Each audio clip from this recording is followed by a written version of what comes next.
Hello guys, so welcome to day 3 of 100 days of Power BI. So if you've missed previous lessons or previous live section, you can watch day 2 and day 1 on the channel to catch up where we stopped. Also, the data set and all exercise files can be found with a link in the description. Do click on it and get the data set so you can practice along with me. Without further ado, let's get to work. So I'll just go back to my browser here. So you can see introduction to Power BI. So data analysis in Power BI. I'll just click on it and you can see resume track. You can see, so we can catch the previous live stream to catch up. We have 70 courses to cover for a total of 48 hours.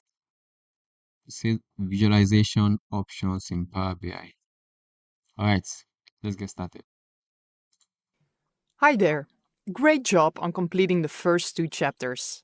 I'm Sarah, and I will be your instructor for this chapter, where we'll focus more on visualizing data with Power BI.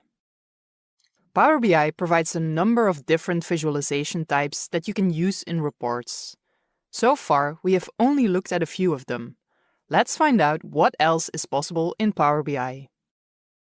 In this course, we'll only focus on what type of visualizations you can make with Power BI. Obviously, it's also extremely important to know when to use which type.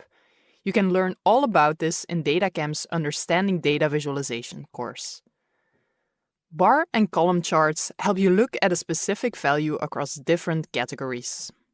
So, what is the difference between the two? The answer lies in the representation. If the rectangles are placed horizontally, then the visualization is a bar chart. If the rectangles are placed vertically, then the visualization is a column chart.